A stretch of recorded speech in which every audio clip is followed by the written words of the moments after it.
संभल तीर्थ क्षेत्र कहलाता है।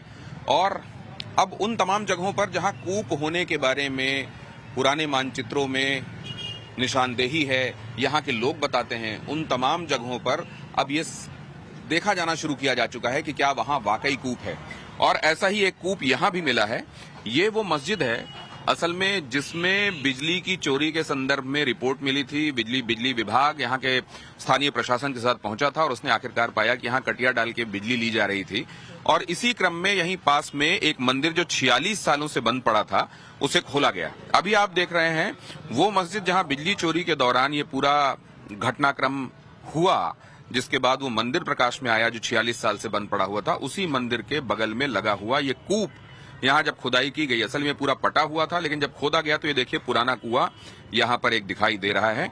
और यहाँ उसी के बगल में आपको ये मलबा जिससे उसको पाटा गया था वो दिखाई दे रहा है। अब मैं यहाँ से आपको ले चलता हूँ उस जगह पर जहाँ कहा जाता है कि 1978 में जब वो बलवा हुआ, दंगे हुए, उसके बाद वो मंदिर बंद कर दिया गया और आज 46 साल बाद वो मंदिर खोला गया है। तो मुख्यमंत्री योगी आदित्यनाथ जिन कूपों का वर्णन कर रहे हैं, जिस मंदिर के बारे में उन्होंने उल्लेख किया, आइए एक बार फिर से उस मंदिर की तरफ चलते हैं। और आज उस मंदिर के खोले जाने के बाद पहला मंगलवार है और अंदर वहां भगवान शिव के साथ क्योंकि हनुमान जी भी विराजे हुए हैं, तो आज वहां आसपास आपको एक अद्भुत ही माहौल दिखाई देगा। स्थानीय महिलाएं बड़ी तादाद में वहां जमा हैं, मंगल गीत गाए जा रहे हैं और क्या क्या हो रहा है आइए वहां चलते हैं और आपको दिखाते हैं। तो जैसे ही आप उस गली में पहुंचते हैं जहां आगे वो मंदिर जो आप देख रहे हैं, वो फूल माला जहां टंगी हुई है, वो जो शिखर आपको दिखाई दे रहा है, वही वो मंदिर है जो 46 साल तक बंद रहा। अब जब आप जैसे ही उसके करीब पहुंचते हैं तो आप देखते हैं कितनी बड़ी तादाद में स्थानीय लोग, खासतौर से महिलाएं जमा हैं और ढोलक की थाप पर मंगल गीत गाए जा रहे हैं। साथ में चल रहा है भंडारा भी। दक्षिणे लक्ष्मणो यस्य वामे च जनकात्मजा पुरतो मारुतिर्यस्य तं वंदे रघुनंदनम। और ये भगवान मारुति नंदन यहाँ आपको दिखाई दे रहे हैं, श्री राम भक्त आपको यहाँ दिखाई दे रहे हैं। और ये दिखाई दे रहे हैं वो महादेव जो 46 साल से इस पट के पीछे बंद थे, इंतजार कर रहे थे कि कब उनके भक्त आएंगे। यहाँ नंदी महाराज दिखाई दे रहे हैं। और आप समझिए कि जो प्राण प्रतिष्ठित मूर्तियां होती हैं, विग्रह होते हैं, हर दिन उनकी पूजा होनी चाहिए, भोग राग होना चाहिए। लेकिन यहाँ पर 46 सालों से एक अगरबत्ती भी कोई इसलिए नहीं लगा पाया था क्योंकि इसके पट बंद कर दिए गए थे। कपाट क्यों बंद कर दिए गए, ताला क्यों लगा दिया गया? यहाँ पर 46 साल तक विग्रहों के बंद रहने का मतलब और आज इस जगह पर इस विग्रह के खुलने के मायने जरा समझने की कोशिश करते हैं। विद्वज्जन हमारे साथ मौजूद हैं। एक तो वो जो देखिए आपको सेवा में लगे हुए दिखाई दे रहे हैं, सिंदूर अर्पित कर रहे हैं 46 साल बाद ये मंगलवार। बिल्कुल प्रभु, ये 46 साल में प्रभु का दर्शन करिए आज। और ये 400-500 साल पुराना मंदिर है और ये सिर्फ बंद पड़ा था पूरा, और इसमें कोई साधन ऐसा नहीं था जिसमें अंदर प्रवेश हो जाए। सब इन्होंने जगह घेर दी थी। सब कहा यह जा रहा है कि जिनका मंदिर था उन्हीं ने ताला लगा दिया था। ताला तो प्रभु जी ये नहीं लगा पाए, यहाँ मौका ही नहीं मिला क्योंकि दहशत इतनी थी यहाँ पे। हाँ। यहाँ पे आप आने के लिए असमर्थ हैं। हाँ। ये परेशानियां हैं। आज भी प्रशासन है तो आप लोग आ रहे हो। हाँ। बरस संभव नहीं होता। यहाँ का नहीं छोड़ो, बहुत अभी मंदिर हमारे बहुत हैं। हाँ। अनगिनत हैं। हाँ। आप एक बार कभी भी दर्शन करके देखें, आप हर जगह ये पोजीशन है। थोड़ी गलतियां हमारी भी हैं। हाँ। कि हम अपने घर को तो ट्रांसफर कर लेते हैं, भगवान को छोड़ जाते हैं। हमारा दुर्भाग्य है ये, बस ये थोड़ी हमारी कमियां हैं। तो आप ये कह रहे हैं कि वहाँ हालात ऐसे बना दिए गए, इन जगहों पर ऐसी स्थितियां बन गई। सन 76 में जब कलेश हुआ था तब से लोग घबरा गए। देखिए हम लोग उस टाइप पे तो है नहीं कि हम किसी का खून भी देख लें। ये हमारा दुर्भाग्य है, हमसे काटा पीटी नहीं आती। यहाँ दुर्भाग्य ये है कि एकदम आपने देखा नहीं, हम तो थे भी नहीं, प्रशासन के ऊपर पत्थर। ये आपको ये पता था कि यहाँ पर ये मंदिर है और बंद है? ये हमें भी पता नहीं था। ये तो हमारा सौभाग्य है कि हमारे यहाँ के एसएसपी साहब और डीएम साहब ने यहाँ पे सिर्फ बिजली चेकिंग करने आए थे। यहाँ सबकी लाइटें फ्री थी, आप ये समझ लें आप। और 10 तो मतलब यहाँ पे बिजली चोरी होती थी, बिजली जाती थी मस्जिद में और मस्जिद से उन तमाम घरों में जाती थी। बिल्कुल फ्री। और अनलोड कितना लोड चलाइए आप, बहुत बिगड़ पोजीशन थी यहाँ की। तो अब ये आज आप यहाँ पूजा कर पा रहे हैं, ये आप कहीं न कहीं पूजा कर रहे होंगे आप दूसरी जगह। मुरादाबाद से हूँ मैं मुरादाबाद से हूँ। तो मेरी सेवा ये हनुमान जी का श्रृंगार करता हूँ मैं। अभी ये मेरे को यहाँ पे 4-5 घंटे भी वो लगी, 4 घंटे कम से कम। तो यहाँ आके आज भगवान का ये आपको अनुभूति क्या दे रहा है? ये मेरे प्रभु, अरे ये तो बस मैं आपको बता ही नहीं सकता। ये मैं आपको शब्दों में कुछ कह ही नहीं सकता। ये मेरे सौभाग्य है, ये मुझे अपने पास इतनी देर रुकते हैं। 8-7 घंटे लगते हैं मेरे को एक सेवा में। ये देखिए किस तरीके से भगवान को सजाया जा रहा है आज। अभी ये आधे हैं, पूरी सजावट बाकी है। अभी 3-4 घंटे और लगने वाले हैं, क्योंकि ये जो आप देख रहे हैं ऊपर चांदी का वर्क भगवान को लगाया जा रहा है, इसमें भी और वक्त लगने वाला है। दूर दूर से लोग पहुंचे हुए हैं। वृंदावन से स्वामी जी आए हैं, ब्रज क्षेत्र से आए हैं। पता चला तो जल्दी आप वहां से। मैं प्रयाग में था जी, और सच बताऊं ईमानदारी से मैं आपका ही शो देख रहा था। अच्छा, क्योंकि जब भी आपका कोई शो चलता है तो मैं जरूर देखता हूं। धन्यवाद धन्यवाद। पहले बार हनुमान जी साक्षी हैं, महादेव जी साक्षी हैं, मैंने आपके मुख से जी यहाँ पर इस मंदिर में बैठे आपके मुख से सुना कि प्रकट हो गए हमारे ठाकुर जी। आप कल्पना नहीं कर सकते हैं, जो गुंगो गुड़ खाए मधुर रस, अंतरहित ही भावे, मेरो मन अनंत कहाँ से छुपावे। ये गूंगा कैसे वर्णन करे। अभी आप पंडित जी से पूछ रहे हैं कि महाराज जी बताइए कैसा लग रहा है। हम कह रहे हैं कि हमारी सचमुच आज ठाकुर जी हमारी नाकामियों का फल है। अतिक्रमण की पराकाष्ठा है और इंक्रोचमेंट की पराकाष्ठा है यहाँ पर। और अब संभल मैं दिनेश जी आपसे एक निवेदन कर रहा हूँ, क्षमा मांगते हुए, आप निश्चित रूप से कुंभ नगरी में आएंगे, मैं वहीं मिलूंगा आपको। और कुंभ नगरी क्षेत्र में अब आप जितने भी धर्माचार्य हैं, शंकराचार्य हैं, पीठाधीश्वर हैं, संप्रदायाचार्य हैं, अखाड़ाचार्य हैं, जितने लोग हैं, सबसे एक प्रश्न करिए कि 2 ही अवतार पूर्ण अवतार हैं। एक वृंदावन बिहारी लाल जी, हमारे भगवान योगेश्वर कृष्ण भगवान, और दूसरे संभल में जो अवतार होगा जहाँ से सतयुग प्रारंभ होगा, उसके बाद तीसरा कोई 64 कला से अवतार नहीं है। आज संभल जो हमारा तीर्थ क्षेत्र है, किस तरह से मिटाया गया है। ये हमारे भोलेनाथ का, हनुमान जी का मंदिर चीख चीख करके, गणेश जी कोने में है। कहाँ है हमारी जगदम्बा माता? जगदम्बा माता के बारे में बताया जाता है कि कुएं से जो मूर्ति मिली है उसमें वो देवी पार्वती, ये खंडित है मूर्ति, लेकिन खंडित है ये बताया जा रहा है। ये देखिए, ये वो मूर्ति है। ये देखिए हाथ जोड़े हुए माता पार्वती इसी तरीके से विराजी रहती हैं। ये देखिए इस तरीके से मिली हुई है खंडित मूर्ति। गणेश और लक्ष्मी भी मिले हैं। ये है जो सामने कूप की खुदाई के बाद कुएं से गणेश जी और पार्वती जी मिले हैं, साथ में लक्ष्मी जी भी मिले हैं। लेकिन पार्वती जी का आप देख रहे हैं धड़ के ऊपर का हिस्सा खंडित कर दिया गया है। ये देख के तो बड़ा कष्ट होता हो। मैं यही निवेदन कर रहा हूँ कि अब जो धर्म संसद लगेगा महाकुंभ में, एक आप मेरी आवाज पहुंचाइए चरणों तक। मैं तो सभी आचार्यों से कहने वाला हूँ कि अब जैसे हमारा काशी है, जैसे मथुरा है, जैसे हरिद्वार है, जैसे जगन्नाथपुरी है, जैसे हमारे तमाम महत्वपूर्ण क्षेत्र है, वैसे ही सबसे प्रमुख तीर्थों में से हमारा धर्म संसद, साधु समझ धर्म संसद नंबर 1 घोषणा करे। क्योंकि आपके मीडिया पर जो विश्व बंधुत्व की बात चलती है, जो वसुधैव कुटुंबकम की बात चलती है, जो सर्वे भवन्ति सुखिनः की बात चलती है, वो तो सतयुग आने से शुरू होगा। और सतयुग लाएगा कौन? संभल लाएगा, भगवान महादेव हरिहर भगवान लाएंगे, कल्कि भगवान लाएंगे। तो ये आज भगवान की स्तुति, मन में क्या उद्गार आ रहे हैं वो जरा बता दीजिए हमको। मैं तो बोल ही नहीं पा रहा हूँ। सच तो मैं बताऊं कि मैं बोल ही नहीं पा रहा हूँ। मैं क्या बोलूं? अतुलित बल धामम, इनके बराबर कोई शक्तिशाली नहीं है। हेम शैलाभिदेहम, इनका सर ऐसा कोई पर्वत नहीं है जो इनका बराबरी कर सके। दनुज बन कृशानम, जो राक्षस कुल का विनाश करने के लिए हनुमान जी से बराबर कोई नहीं कर सकता। ज्ञानी नामाग्रगण्यम, इनसे बड़ा कोई ज्ञानी नहीं। और आपने ही दिखाया दिनेश जी, मेरी आत्मा रो रही है। आपने दिखाया, इनके ऊपर धूल जम रहा है। हम लोग जिंदा हैं तो क्यों हैं? नहीं, हमारे एसपी साहब के बड़ा धन्यवाद है, बहुत कृपा। उन्होंने स्वयं किसी और को आदेश नहीं दिया कि भाई साहब कर दो, ये भी कह सकते थे वो कि मैं तो अधिकारी हूँ, मगर नहीं, उन्होंने स्वयं सेवा की है, स्वयं सेवा की है हमारे एसपी साहब ने। मैं बहुत ही, तो ये तो इस बात को मुद्दा बनाया जा रहा है, उधर के लोग मुद्दा बना रहे हैं कि देखिए पुलिस प्रशासन के लोग बनाना दीजिए। वो तो देखिए, पहले वो हिंदू हैं, वो भी पहले हिंदू हैं। नहीं, मुद्दा किस बात का बन रहा है ना कि पुलिस प्रशासन के लोग मंदिर की सेवा सफाई क्यों कर रहे हैं? मैं ये कह रहा हूँ कि पुलिस प्रशासन क्या करे? पुलिस प्रशासन की तरह पत्थर उठावे?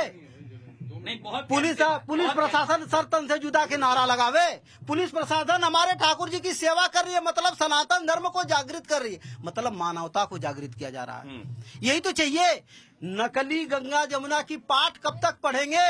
मैं आपसे कह रहा हूँ, गंगा भी हमारी, जमुना भी हमारी है। पंडित जी महाराज, गंगा क्या है जो इसमें कहते हैं गंगा जमुना तहजीब है?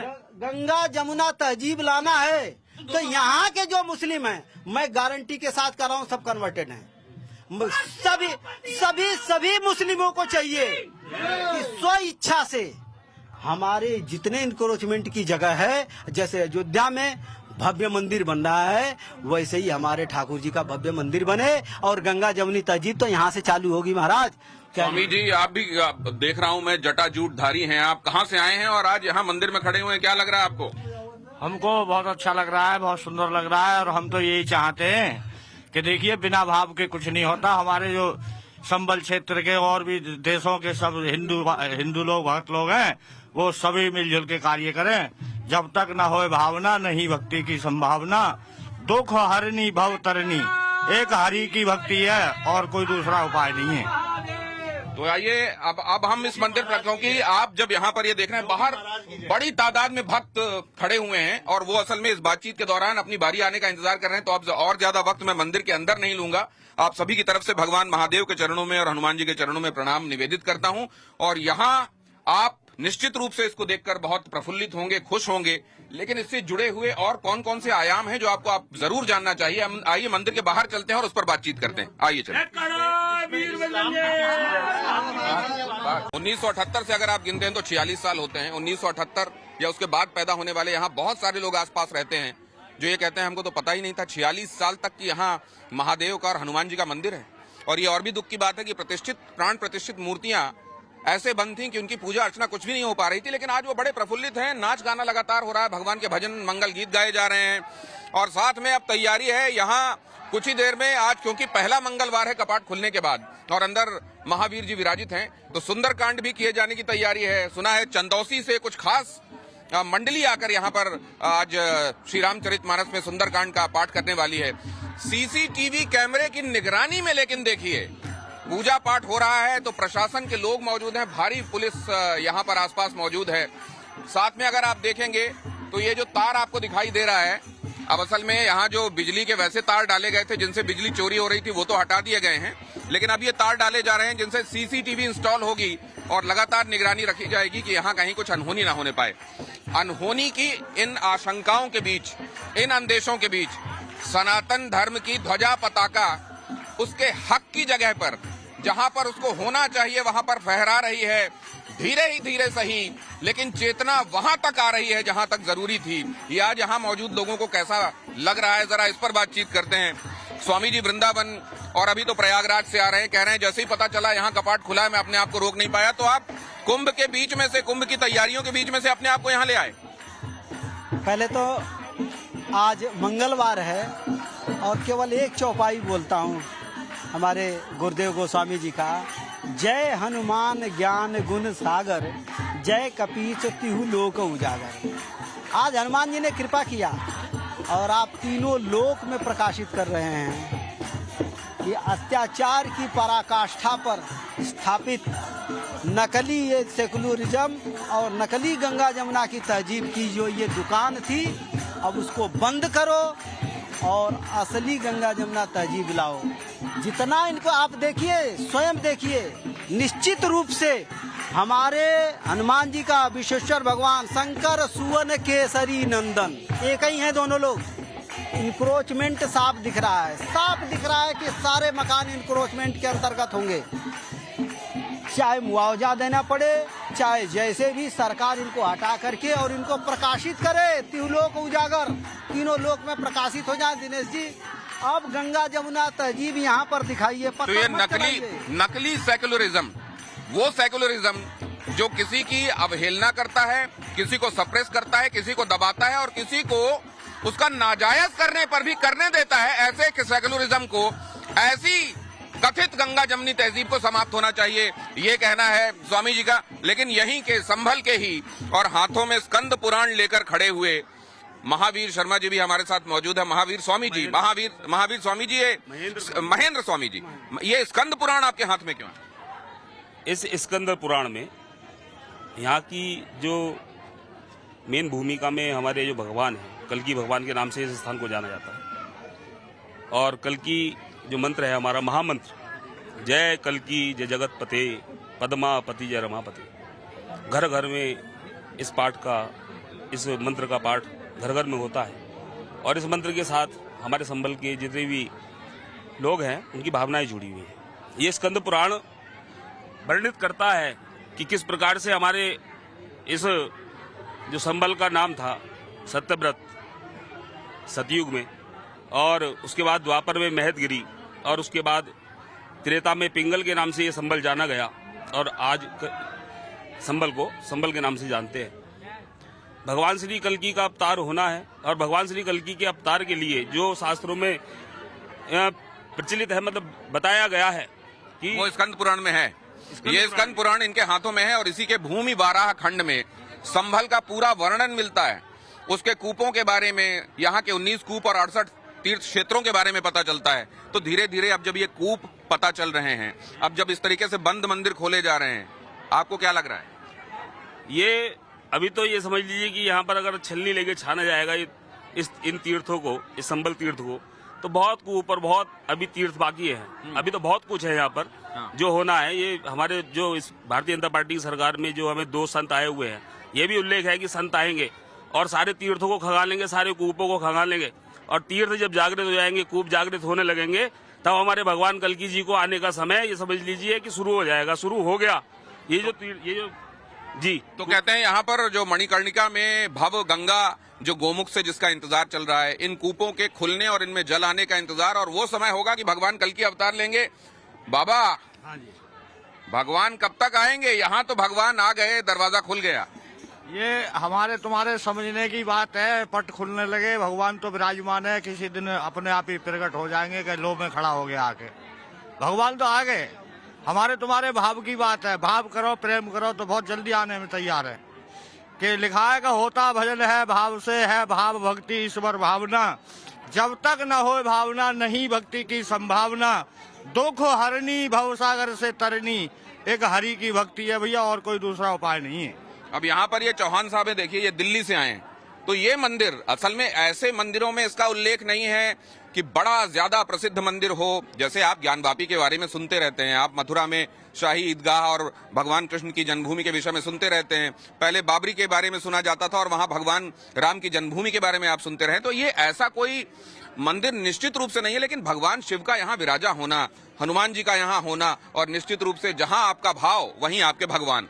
तो यहाँ पर अपने भगवान को देखने के लिए ये देखिए दिल्ली से चले आ रहे, दिल्ली में किसी मंदिर में चले जाते, आप यहाँ तक आ गए? नहीं, मुझे यहाँ का काफी दिन से न्यूज चैनल में और देख रहा हूँ कि संभल के बारे में काफी कुछ टीवी पे चल रहा है, इसलिए मैं आज सुबह ही मेरा प्लान बना। मैं 5 बजे से ये उम्मीद कर रहा था कि कोई मेरा ड्राइवर आए तो मैं उसके साथ जाऊँ। सुबह 5 बजे उठ गया था, तो तब से मैं चल रहा हूँ और फिर यहाँ आके मिला। तो मैंने यहाँ ये देखा सर कि आसपास ना मुस्लिम बहुल एरिया है और मुसलमान लोग बुरे नहीं है।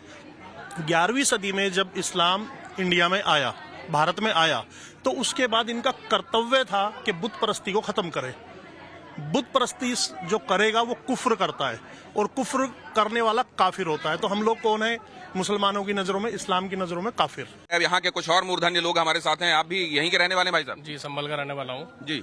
मेरा नाम कमल दिवाकर है, और मंदिर से 100 मीटर की दूरी पर जो मेरा जन्म स्थान है बाजारगंज, बाबरी विध्वंस में 1992 में जब दंगा संभल में हुआ था, उस समय पर जो हमारे हिंदू परिवार से 30 से 35 परिवारों को उनके घर पे आक्रमण करके, चढ़ाई करके यहाँ के लोगों ने, और उनके घरों में आग लगा दी। उस समय पे वहाँ से लोग पलायन कर गए और वहाँ से अपना घर जो छोड़कर चले गए। मतलब डर का इतना ज्यादा माहौल था कि हमें यहाँ पलायन, हिंदुओं को यहाँ से पलायन करना पड़ गया। तो उसके बाद में जो है ये आक्रांता जितने भी हैं, ये आक्रांता ने संभल को डराया धमकाया। जितना भी कारोबार था, जितना भी संभल में हिंदुओं का कारोबार था, वो धीरे धीरे करके मुस्लिमों के पास चला गया। इन्होंने डरा धमका के और यहाँ से पलायन की स्थिति ऐसे बना दी कि संभल से लोगों को यहाँ से जाना पड़ा। नहीं तो अब धीरे धीरे ही सही, लेकिन माहौल बदल रहा है क्या? माहौल बदल रहा है। योगी जी की सरकार में आज ये संभल का जो एरिया है, जिस जगह हम खड़े हैं, ये डॉक्टर शफीकुर रहमान वर्ग का इलाका है, और ये संभल का सबसे संवेदनशील एरिया माना जाता है, जिसे सबसे संवेदनशील जो बताया गया है। 4-5 दंगों में जो संभल दंगे हुए 1978 के बाद में, तो ये मुझे तो ये लगता है कि इसका नाम बदलना चाहिए अब, संवेदनशील वो होता है, उस व्यक्ति को संवेदनशील कहा जाता है जो दूसरे के दर्द को समझे, जो दूसरे की पीड़ा को समझे, जो मानवता के लक्षण लिए वो संवेदनशील कहलाता है। आपको कहीं दर्द होने लगे, अगर मुझे वो दर्द महसूस हो तो ये संवेदनशीलता कहलाती है। खतरनाक जगहों को अभी तक संवेदनशील कहा जाता रहा है। मुझे लगता है इसकी भी परिभाषा बदली जानी चाहिए। मैं बताता हूँ कि संवेदनशील बनाया गया, जबरदस्ती एरिया को, हिंदू एरिया को संवेदनशील बनाया गया ताकि हिंदू यहाँ से पलायन कर जाए। और आज योगी जी की सरकार है तो डर का माहौल बिल्कुल नहीं है। आपके सामने हम लोग यहाँ खड़े हैं, इस जगह पर डर का माहौल। ये बात यहाँ बहुत सारे लोग जिनसे मैं मिल रहा हूँ वो ये कह रहे हैं कि अगर आप यहाँ पे अभी आ पा रहे हैं, यहाँ से रिपोर्टिंग कर पा रहे हैं, या हम लोग यहाँ आकर मंदिर एक तो खुल पाया और हम आके उनके दर्शन कर पा रहे हैं, यहाँ भगवान के गीत गाए जा सक रहे हैं, तो ये समझ लीजिए सिर्फ इसलिए हो पा रहा है क्योंकि यहाँ योगी जी की सरकार है। आप भी महसूस करते हैं? जी हाँ, मैं आपको एक जानकारी और दे दूं, यहाँ 68 तीर्थ और 19 कूप हैं। उसके लिए प्रत्येक माह यहाँ पर प्रत्येक माह पहले रविवार को एक परिक्रमा लगती है जो 24 कोसीय परिक्रमा होती है। उसमें हमारे सारे तीर्थी आ जाते हैं और वो प्रत्येक माह के रविवार को लगती है। जैसे अब 5 जनवरी को होगा तो पहले मैं लोगों से भी ये प्रार्थना करूंगा, जब लोग यहाँ आते हैं तो मैं उनसे आग्रह है कि भाई अधिक से अधिक उस परिक्रमा में पहुंचे, जिससे उन्हें उन कूपों के बारे में, उन तीर्थों के बारे में ज्यादा से ज्यादा ज्ञान प्राप्त हो सके। ये बात यहाँ जो पुजारी हैं अलग अलग मंदिरों में, उनकी तरफ से भी कही जा रही है कि आपकी जो जगहें हैं, आपके जो तीर्थ हैं, आपके जो कूप हैं, आपके तीर्थ हैं, अगर वहां आप जाते नहीं रहेंगे, अगर वहां आप अपनी उपस्थिति दर्ज कराते नहीं रहेंगे तो फिर जाहिर है आप किसको मौका दे रहे हैं ये बताने की आवश्यकता नहीं है। यहाँ पर पंडित जी आप भी यहीं से हैं? मैं हाँ, संभल ही कल की नगरी निवास है अपना।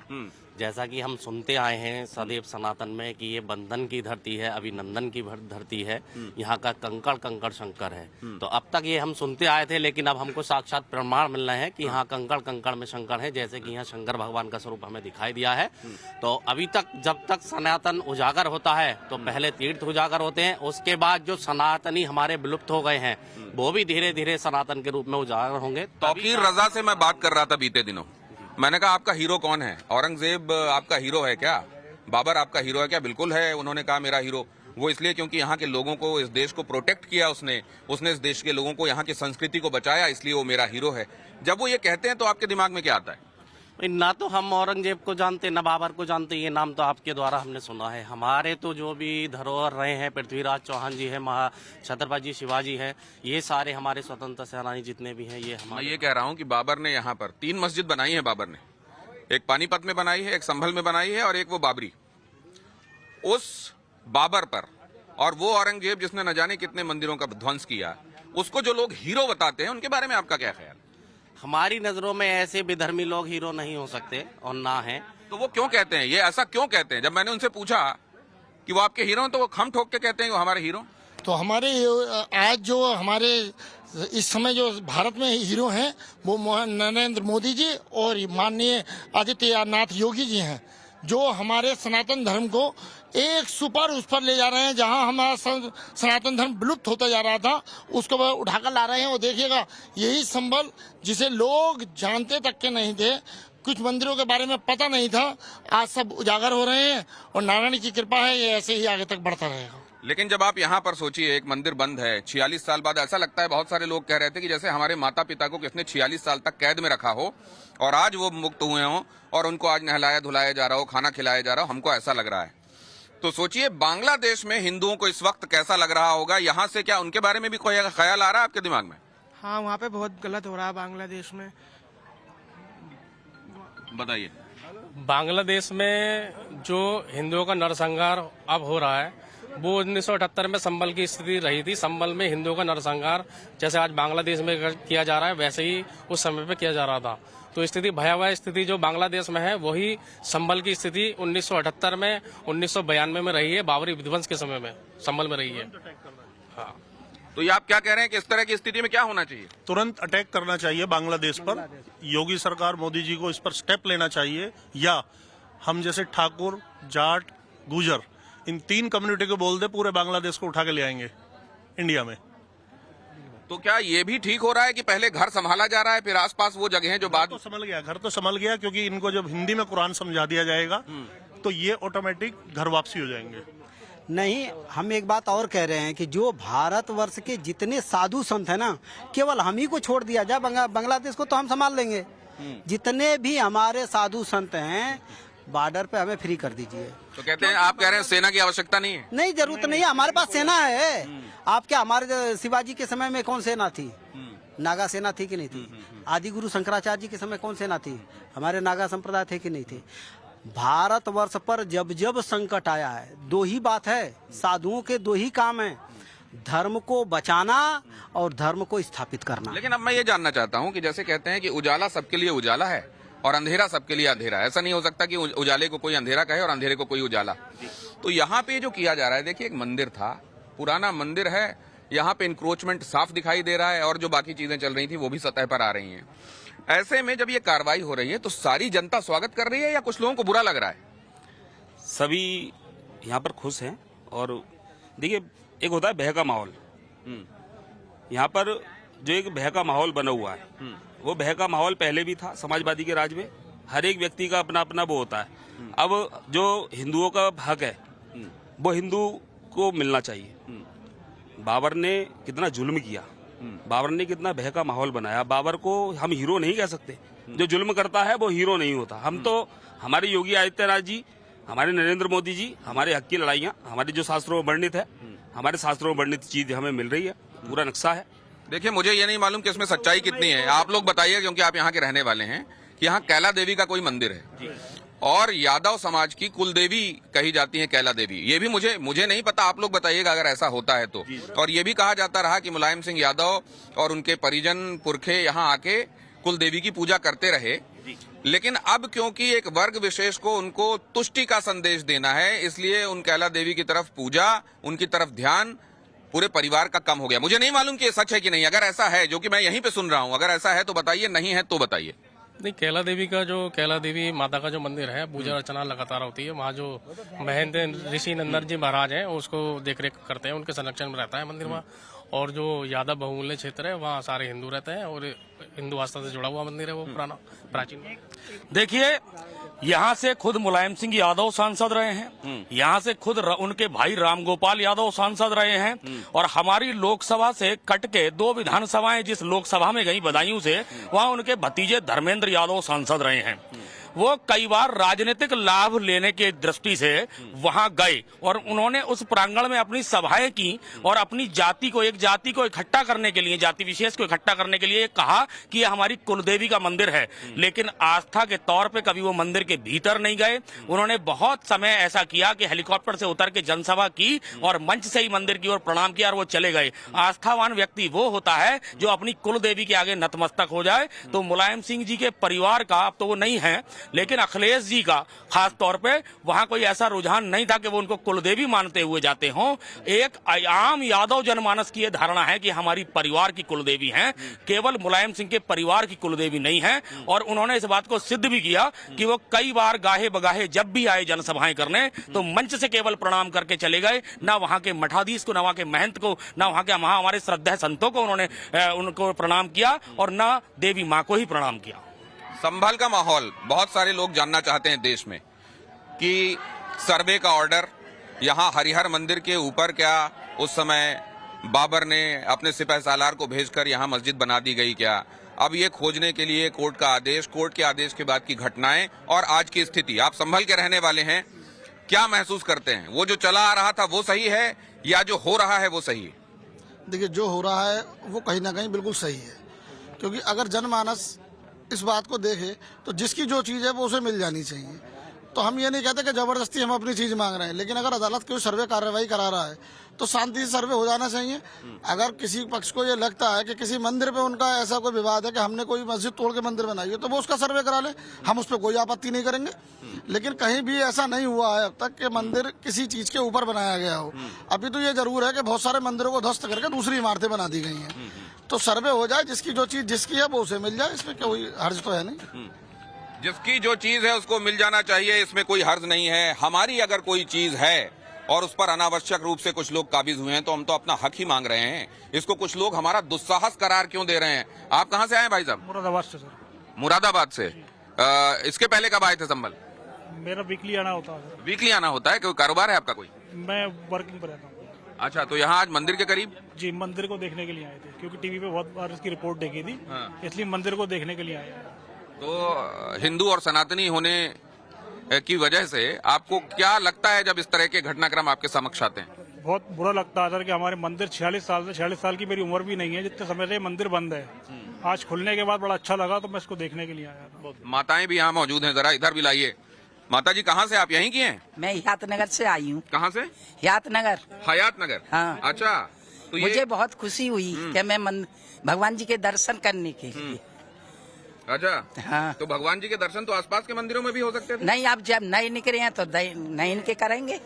तो मतलब जो नए वाले मंदिर आएंगे उनके दर्शन करेंगे, पुरानों को भूल जाएंगे? पुराने क्यों भूलेंगे, सबको ही करेंगे। सबको ही मानेंगे, वो सबके दर्शन करेंगे सबकी। आप यहाँ से लोकल हैं, आप भी बाहर से हैं? हम यात्रा से आए हैं, यात्रा से आए हैं। अच्छा, कितनी दूर है यहाँ से? 5 अच्छा, 5 किलोमीटर। तो जब आपको पता चला कि अरे कोई 46 साल से मंदिर था, अंदर हनुमान जी, शंकर जी हैं, पार्वती जी गायब है, फिर वो मूर्ति जो है खंडित मिली है कुएं से, और ये कुआं भी पहले पता नहीं था, ये खुदाई के बाद अब पता चला कि यहाँ कुआं था। जब ये सब पता चला तो क्या लगा आपको? हाँ, तो हमने देखने की इच्छा हुई कि हम भी देख के आए, क्या बात है, देखें, दर्शन करें भगवान जी के। इतने दिनों बाद निकले हैं तो। आप इनके साथ हैं? हाँ, पत्नी है, बोला नहीं यार, हकलाता हूँ मैं, चक्कर जी है। तो आपकी तरफ से बोलने का काम ये बढ़िया कर रही हैं। आप कहाँ से हैं देवी जी? मैं भी हयातनगर से हूँ। अच्छा, तो आप सब लोग हयातनगर से आज जैसे ही पता चला तो आपको लगा मंगलवार है, आज चलो हनुमान जी के दर्शन करते हैं? हाँ, दर्शन करने आए हैं। कुआ भी देखा हमने, कुआ भी रात देखा टीवी में। क्या कुआ निकला? एक कुआ तो यहाँ निकला है, एक कुआ उधर मस्जिद के पास निकला है। क्या 3 मूर्ति निकली है कुआ में। और एक मंदिर बताया जा रहा है कि वो बस होली दिवाली खुलता था और अब वो लगातार खुला रहेगा, ऐसा भी बताया जा रहा है। अच्छा, तो उसके भी दर्शन करके बहुत अच्छी बात है, अगर ऐसा खुलेगा तो सब बहुत बढ़िया बात है। स्कंद पुराण में संभल को लेकर क्या वर्णन है और संभल में कहां होगा कल्कि अवतार, ये जानने के लिए दिनेश गौतम की संभल से अगली स्पेशल रिपोर्ट आपको देखना चाहिए। शांताकारं भुजगशयनं पद्मनाभं सुरेशं विश्वाधारं गगन सदृशं मेघवर्णं शुभांगं लक्ष्मीकांतं कमलनयनं योगिभिर्ध्यानगम्यं वंदे विष्णुं भव भयहरं सर्वलोकैकनाथं।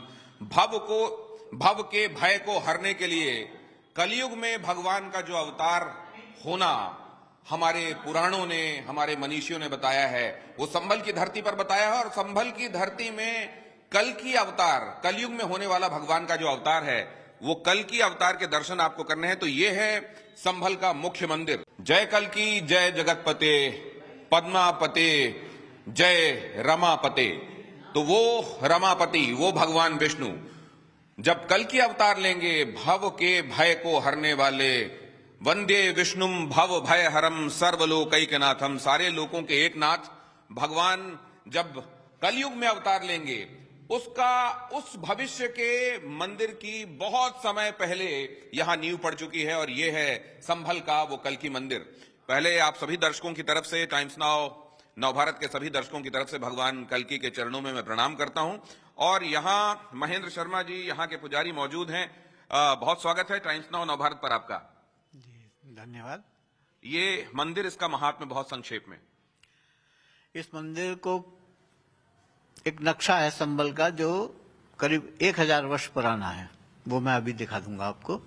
उस नक्शे में इस मंदिर को मनु श्री कल्कि मंदिर लिखा है। तो श्री कल्कि मंदिर तो भगवान का मंदिर है, तो नाम होगा ही होगा, लेकिन इसके साथ मनु शब्द जोड़ा गया। तो क्या मनु महाराज ने बनवाया था, एक शंका होती है, नहीं तो मनु क्यों लिखा गया।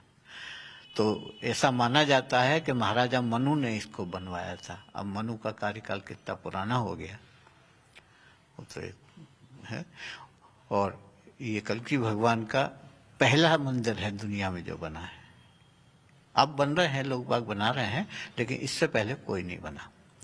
और ये भगवान कल्कि का जो विग्रह आप अंदर देख रहे हैं, ये सिर्फ माँ को दिखाई देगा, बाकी किसी को दिखाई, पिता को भी दिखाई नहीं देगा। और भगवान कल्कि की 2 पत्नियां होंगी, एक का नाम पद्मा होगा, एक का नाम रमा होगा। तो यहाँ पर पद्मा दिखाई जा रही है जो लक्ष्मी स्वरूपा है। रमा के लिए स्थान खाली है, आप ध्यान से देखेंगे तो रमा के लिए स्थान खाली है, जो आज आप उन्हें वैष्णो देवी के नाम से जानते हैं, वो उनकी मूर्ति यहाँ लगनी है। अब उनकी अभी तक किसी ने सूरत नहीं देखी तो मूर्ति कैसे बनेगी जी। तो जब सूरत देखी जाएगी प्रकट होंगी वो। ये आप दिखाइए जरा, मनमीत जी मेरे साथ कैमरे में हैं। ये जो बताया जा रहा है कि आपको यहाँ पद्मा जी तो दिखाई दे रही हैं, नीचे से सिंहासन देखिए, फिर सिंहासन में आप जगह देखिए, और अगर मूर्ति यहाँ स्थापित है और केवल भगवान कल्की के साथ माता पद्मा को ही विराजना होता तो बीच में और बीच की तरफ उनको विराजा जाता। जाहिर है उनके दाएं तरफ, दाएं हाथ की तरफ भगवान के वो जगह खाली है जहां पर रमा देवी साथ में विराजेंगी। और बताया जाता है कि भगवान कल की जब अवतार लेंगे तो केवल उनकी मां उन्हें देख पाएंगी, उनके पिता तो उनके दर्शन भी नहीं कर पाएंगे। इस रूप में अगर जो भी मनुष्य होंगे वो देखेंगे तो इस रूप में आएंगे। जो भी मनुष्य होंगे उनको किस तरीके से दिखाई देंगे, यहां पर दिखाइए मनमीत जी। ये जो हमारे मनीषी हैं, हमारे वो मनीषी जिन्होंने युग सहस्त्र योजन जो भानु तब लिख दिया जब आज न जाने कितने वर्षों बाद विज्ञान ये कहती है कि हाँ वो दूरी सही है धरती से सूर्य की। और यहाँ उन्हीं मनीषियों ने बहुत पहले ये देख लिया था कि भगवान जब जन्म लेंगे कलयुग में तो किस तरीके से दिखाई देंगे। अब ये भी कि ये महात्म तो दुनिया में ज्यादातर लोगों को पता है कि भगवान कलयुग में अवतार लेंगे तो कल्की नाम से वो जाने जाएंगे। अभी कितना लंबा इंतजार है, अभी घड़े का भरना, पाप के घड़े का, ग्लानी के घड़े का दूर नहीं है, बहुत नजदीक है। क्योंकि इसके साथ में कुछ और चीजों का अध्ययन करिए। सूरदास का एक पद है, अरे मन धीरज काहे न धरे। उस पे एक 8 लाइनों का पद है वो, उसकी 2 लाइनें बीच की बता रहा हूं मैं। उसमें लिखा है 1,900 से ऊपर 100 पे 0 के भीतर ऐसो जोग जुरे और मन काहे न धीर धरे। हाँ, मन काहे, ये तो पहली लाइन है। तो उसमें 2 लाइन बीच में है कि 1,900 से ऊपर ऐसो जोग जुरे, सहस्त्र वर्षों व्यापे सतयुग धर्म की बेल बढ़े। तो वो कल की भगवान का समय बता रहे हैं सूरदास जी अपने पद में। अब इसका अर्थ लगाइए आप, 1,900 ऊपर 100 से ऊपर 100 के 0 के भीतर, यही समय भगवान कल की का आने का है सूरदास जी के अनुसार। तो जो अभी हम जिस समय में हैं वही समय भगवान कल्की के आने का है, आगे आने वाला समय यही होगा। तो बहुत दूर नहीं है आप ये कह रहे हैं। अब ये बता दीजिए कि संभल का महात्म भी बहुत जल्दी से आप बता दीजिए क्या है, कितने कहा जाता है अपने आप में संपूर्ण तीर्थ है। ये तीर्थों का राजा है, ये तीर्थों का राजा है। इसके नक्शे पे स्पष्ट लिखा हुआ तीर्थ राज संभल। और संभल बहुत प्राचीन है। इसकी प्राचीनता की बात करी जाए तो 4 युगों के इसके नाम है। सतयुग में इसे सत्यव्रत कहा जाता था, त्रेता में इसे महदगिरी कहा गया, द्वापर में इसे पिंगल कहा गया, कलयुग में इसे संभल कहा जाता है। बूढ़ा दे दो, बूढ़ा दे। जी जी ठीक है। तो जब इसका नाम सत्यव्रत पड़ा सतयुग में, तो उससे पहले की कहानी सुना रहा हूं मैं आपको जो हमारे धर्म ग्रंथों में लिखी हुई है कि एक राजा सत्यव्रत हुए हैं जो विश्वामित्र के शिष्य थे। विश्वामित्र ने उनको सशरीर स्वर्ग भेजने को तैयार हो गए। अनुरोध तो राजा सत्यव्रत का था कि मैं सशरीर स्वर्ग देखना चाहता हूं। तो विश्वामित्र ने अपने तपोबल से उनको सशरीर स्वर्ग भेजा। लेकिन देवताओं ने उसके लिए रोक लगा दी कि भाई सशरीर स्वर्ग कोई नहीं आ सकता, ये नियम के विरुद्ध है और इस तरह का प्रयास न करें। और उन्होंने स्वर्ग में घुसने नहीं दिया और उनको वहां से ढकेल दिया, फेंक दिया, उठा। वो त्रिशंकु वाली जो स्थिति। तो वो आके जो गिरे जिस जगह पर, तो उस जगह को त्रिकूट कहा जाता था उस समय में। त्रिकूट नहीं, त्रिकूट। त्रिकूट पर आके गिरे इसलिए उनका नाम त्रिशंकु हो गया और उस जगह का नाम सत्यव्रत हो गया। ये सत्यव्रत, सतयुग में इसका नाम सत्यव्रत। यही वो जगह है जहां आके वो गिरे थे। 3 कोने वाला सिर्फ एकमात्र संभल है पूरे भारत में, कोई भी शहर 3 कोने वाला नहीं है। और ये स्कंद पुराण में भी लिखा हुआ है, भागवत पुराण में भी लिखा हुआ है और महाभारत की पुस्तक में भी लिखा हुआ है कि जिस संभल में भगवान आएंगे वो त्रिकोणात्मक बसा हुआ होगा। और 3 कोने भी, त्रिकोण भी अनेक तरह से बन सकते हैं, लेकिन त्रिकोण कौन सा होगा? तो बोले जो लक्ष्मी यंत्र में पाया जाता है उस त्रिकोण में संबल बसा हुआ होगा। तो आज संबल को देख लीजिए, नक्शा देख लीजिए, त्रिकोण में है। फिर वहां से दूसरा प्रमाण ये दिया है कि जो संबल गंगा और रामगंगा के बीच होगा, गंगा रथ प्रामस्यम क्षेत्रम वयोजनत्र है, जो संबल गंगा और रामगंगा के मध्य होगा वही संबल भगवान कल्की की जन्मभूमि होगा। तो यहाँ से आप उसमें योजन लिखा है, दूरी को आज किलोमीटर में नापते हैं, उस समय में योजन में लिया। तो 3 योजन की दूरी पर भागीरथी गंगा है, इधर 3 योजन की दूरी पर रामगंगा है, तो गंगा और रामगंगा के बीच में है। फिर 3 योजन विस्तार वाला भी है, इसकी परिक्रमा लगती है हजारों। मैं नहीं बता सकता कि परिक्रमा कब शुरू हुई थी इसकी, लेकिन आज तक ये हजारों आदमी इसकी परिक्रमा लगा रहा है। अब योगी जी के सहयोग से वो रास्ता निश्चित हो गया है, तो हर महीने लगने लगी, लोग बाग लगा, नहीं तो साल में एक बार लगती थी परिक्रमा, दिवाली के बाद चौथ पंचमी। तो जगत का उद्धार करने के लिए तो कल की अवतार संभल में होने वाला है, लेकिन संभल का उद्धार क्या अब धीरे धीरे होना शुरू हो गया है मोदी और योगी राज में? देखिए, मेरे ख्याल में जब से हमारा देश आजाद हुआ है, ये प्रथम सरकार ऐसी है जिन्होंने संभल की तरफ आंख उठाकर देखा। नहीं, संभल की तरफ कोई देखते ही नहीं था। एक घटना याद आती है, जिस वक्त यहाँ पर मुलायम सिंह जी MP थे, तो उस समय में एक व्यक्ति ने मुझे आके बताया कि तुम्हारे मंदिर के लिए एक अखबार में निकली है। मैं क्या अखबार में, मैं तो पता नहीं है। तो उन्होंने अखबार लाके दिखाया मुझे, तो इस मंदिर के लिए 5 लाख रुपए मंजूर हुए थे पुरातत्व विभाग से। तो मैंने कहा भाई मेरे पास तो कोई सूचना नहीं है इसकी, कहाँ से मंजूर हुए, किसने मंजूर हुए, काय के लिए मंजूर हुए। तो उसके बाद में वो पैसे तो आज तक नहीं आए, ना ही मेरे पास कोई व्यक्ति आया, लेकिन पता चला वो कैंसिल हो गया। क्यों कैंसिल हुआ मैं नहीं जानता आज तक भी। तो कभी भी संभल की तरफ नजर उठा के किसी गवर्नमेंट ने नहीं देखा। ये पहली गवर्नमेंट है जिसने संभल के कुछ मंदिरों का उद्धार करा है। इस मंदिर की बाउंड्री वाल योगी जी के द्वारा बनवाई हुई है, बोर्ड भी लग रहा है बाहर उनके नाम का। आज भी कुछ काम चल रहा है, यज्ञशाला बन रही है, लेट्रिन बाथरूम बन रहे हैं, कुछ काम अब भी चल रहा है। संभल की सुध लेने वाला कोई नहीं था। यहाँ परिक्रमा का रास्ता हो या इस मंदिर की बाउंड्री वॉल, जो काम किया है योगी जी ने किया है। और ये वो हैं जिन्होंने अपनी आंखों से इसको होते हुए यहाँ पर जब जिस सरकार ने जो किया उसको उन्होंने अनुभूत किया है, और वो बता रहे हैं कि ये मेरा अपना अनुभव है, किसी से सुनकर नहीं बता रहे हैं। बहुत धन्यवाद। और हमारे दर्शकों के लिए अगर आप आशीर्वाद दे दें, एक स्वस्ति वाचन कर दें, उनको आशीर्वाद दे दें, तो इस परम महत्वपूर्ण जगह से उनको आशीर्वाद बहुत अच्छा लगेगा। ओम स्वस्ति न इंद्रो बृहस्पतिर्वाः स्वस्ति न भूगा विश्ववेदाः स्वस्ति नस्तारक्षो अरिष्टनेमिः स्वस्ति नो बृहस्पतिर्दधातु। तो आइए अब आज्ञा लेते हैं, और आप तो हमारे साथ बने रहिएगा क्योंकि आपका भी नाम महेंद्र है, आप भी महेंद्र स्वामी जी हैं। महेंद्र स्वामी जी हमारे साथ उस जगह पर भी रहेंगे जो यहाँ के तीर्थों में और भी विशिष्ट महत्व रखते हैं। 68 तीर्थों वाला ये संभल, और संभल में ये भगवान कल्की का मंदिर। पंडित जी ने इशारा किया है कि रुक जाइए, और मुझे लगता है कि अब शायद प्रसाद की बारी है। ये नक्शा है, यही नक्शा आप बता रहे थे कि ये त्रिकोण है, बिल्कुल वैसा ही त्रिकोण है जैसा लक्ष्मी यंत्र में त्रिकोण होता है, मतलब एकदम इक्वी लैटरल ट्रायंगुलर जिसको आप कहते हैं, सम त्रिबाहु त्रिभुज, समबाहु त्रिभुज कह लें, जिसकी सभी भुजाएं बराबर होती हैं, बिल्कुल वैसा ही ये दिखाई दे रहा है। जी, इसका नाम देखिए, तीर्थराज संभल का प्राचीनतम मानचित्र शक संवत 987। अब ये हरि मंदिर है, यहाँ से विवाद शुरू हुआ है वर्तमान में। इस पे हरि मंदिर स्पष्ट लिखा हुआ है। ये इसकी बाउंड्री वाल थी। इस बाउंड्री वाल के अंदर ये मोहल्ला बसा हुआ है जिसे कोट कहते हैं। परकोटे के अंदर होने के कारण इसका नाम कोट है। इस कोट मोहल्ले में ही भगवान कल्की का जन्म होगा, अर्थात इस हरि मंदिर के इस बाउंड्री वाल के अंदर भगवान का जन्म होगा।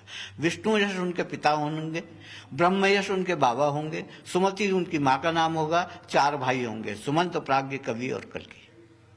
तो ये कल्की भगवान की जन्मभूमि है। इधर चले जाइए तो भागीरथी है 3 योजन की दूरी पर, इधर चले जाइए तो रामगंगा है 3 योजन की दूरी पर, और सारे तीर्थों की लिस्ट ये लिखी हुई है। 19 कूप, 68 तीर्थ, 19 कूप में ही संभल बसा हुआ है। ये मंदिर है जहाँ इस वक्त आप खड़े हुए वर्तमान में, इस पर लिखा होगा मनुश्री कल्की मंदिर। मनुश्री कल्की मंदिर, इसलिए मैंने बताया कि ये महाराजा मनु ने बनाया है, और नहीं तो मनु लिखने का मतलब हरिहर मंदिर के दक्षिण की तरफ मनुश्री कल्की मंदिर है। मौजूद। ये नक्शा बता रहा है, इस नक्शे को बहुत ध्यान से देखिए। ये त्रिकोण में बसा हुआ संभल इसमें दिखाई दे रहा है।